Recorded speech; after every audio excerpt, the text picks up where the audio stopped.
Halo, selamat pagi buat anak bapak semua. Sebelumnya, terimalah salam Namo Buddhaya. Bagaimana kabarnya di pagi hari ini? Bapak percaya kabarnya semuanya luar biasa. Di pagi hari ini kita akan belajar tema 3, benda di sekitarku. Subtema 2, wujud benda, pembelajaran 3 dan 4. Namun sebelumnya, Bapak ingin berpesan kepada anak Bapak untuk selalu mematuhi protokol kesehatan. Gunakan masker saat keluar ruangan, rajin mencuci tangan dan menghindari keramaian. Di pagi hari ini, kita akan belajar 3 hal, yaitu membuat simpulan dari teks hasil pengamatan wujud benda. Yang kedua, kita akan memecahkan permasalahan sehari-hari tentang jarak. Dan yang ketiga, yaitu manfaat gotong royong. Untuk lebih jelasnya, mari kita belajar bersama-sama. Membuat simpulan dari teks hasil pengamatan wujud benda. Simpulan merupakan hasil akhir dari uraian sebelumnya. Bapak ada satu contoh nih nak. Di sini ada sebuah bacaan. Mari kita membaca bersama-sama. Benda padat dapat ditentukan di sekitar kita. Benda padat mudah dikenal karena wujudnya yang tidak berubah.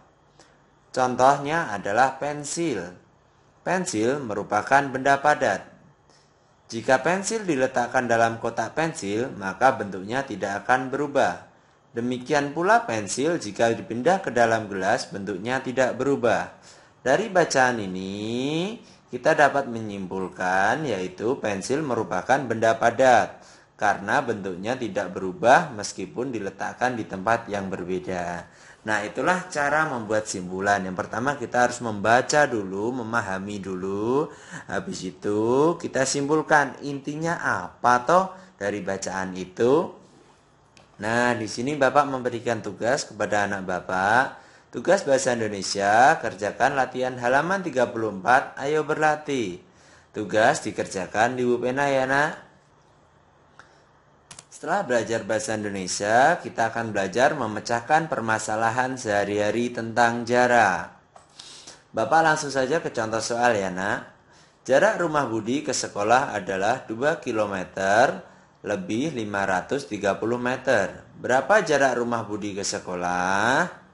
Cara penyelesaiannya yaitu kita tulis soalnya dulu. 2 km 530 meter sama dengan titik-titik meter. Artinya 2 km ditambah 530 meter. Mana yang belum meter? Kita rubah. Inilah 2 km kita rubah menjadi meter dulu.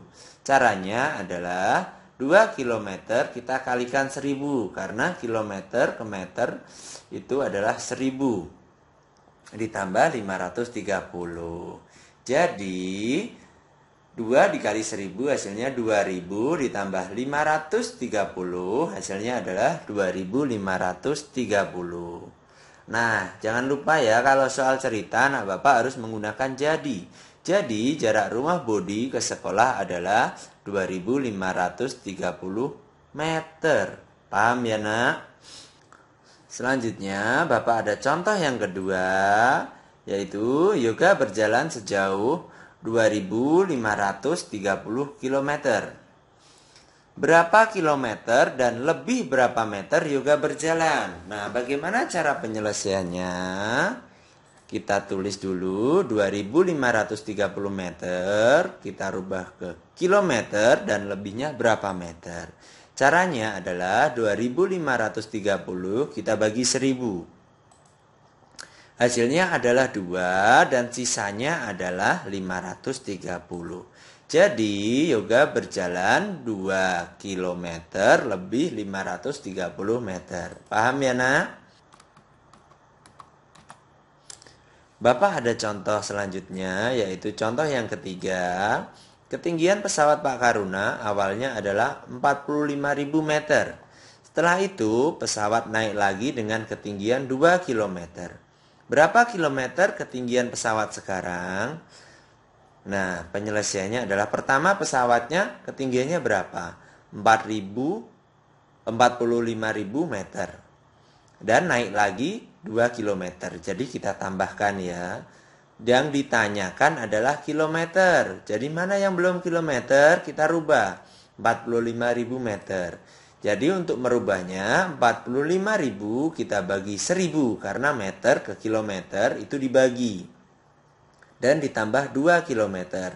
Hasilnya adalah 45 ditambah 2 sama dengan 47 kilometer. Jadi ketinggian pesawat adalah 47 km. Paham ya nak? Nah, Bapak ada tugas buat anak Bapak. Silakan kerjakan latihan halaman 35 nomor 1 sampai 5. Tugas dikerjakan di buku latihan tematik. Soal tidak ditulis tetapi jadi tetap dibuat ya nak. Setelah belajar matematika, kita akan belajar manfaat gotong royong. Apa itu gotong royong? Gotong royong adalah kegiatan yang dilakukan bersama-sama untuk mencapai tujuan bersama. Gotong royong merupakan contoh pengamalan sila ketiga Pancasila. Ini adalah beberapa manfaat gotong royong. Bapak di sini ada tulis 4 manfaat. Yang pertama, yaitu menumbuhkan sikap tolong-menolong kepada sesama. Yang kedua, menumbuhkan sikap tanggung jawab. Yang ketiga, menumbuhkan sikap peduli. Dan yang terakhir, menumbuhkan rasa persatuan dan kesatuan. Nah, itulah 4 manfaat gotong royong. Contoh gotong royong biasanya di rumah, ini contohnya yaitu membantu mama, papa, dan semuanya saat beres-beres rumah. Juga bisa memperbaiki jembatan di lingkungan masyarakat. Itu adalah salah satu contoh gotong royong. Nah, ini ada tugas buat anak Bapak, tugas PPKN-nya, kerjakan halaman 40 nomor 1 sampai 3. Kerjakan di buku latihan tematik ya, nak. Nah, itulah pembelajaran kita di pagi hari ini. Semoga apa yang kita pelajari di pagi hari ini dapat menambah wawasan buat anak Bapak. Tadi kita sudah belajar 3 hal, yaitu belajar membuat kesimpulan, belajar memecahkan jarak dalam soal cerita, dan yang terakhir kita belajar manfaat gotong royong. Nah, itulah pembelajaran kita di pagi hari ini. Bapak akhiri, semangat pagi, namo buddhaya.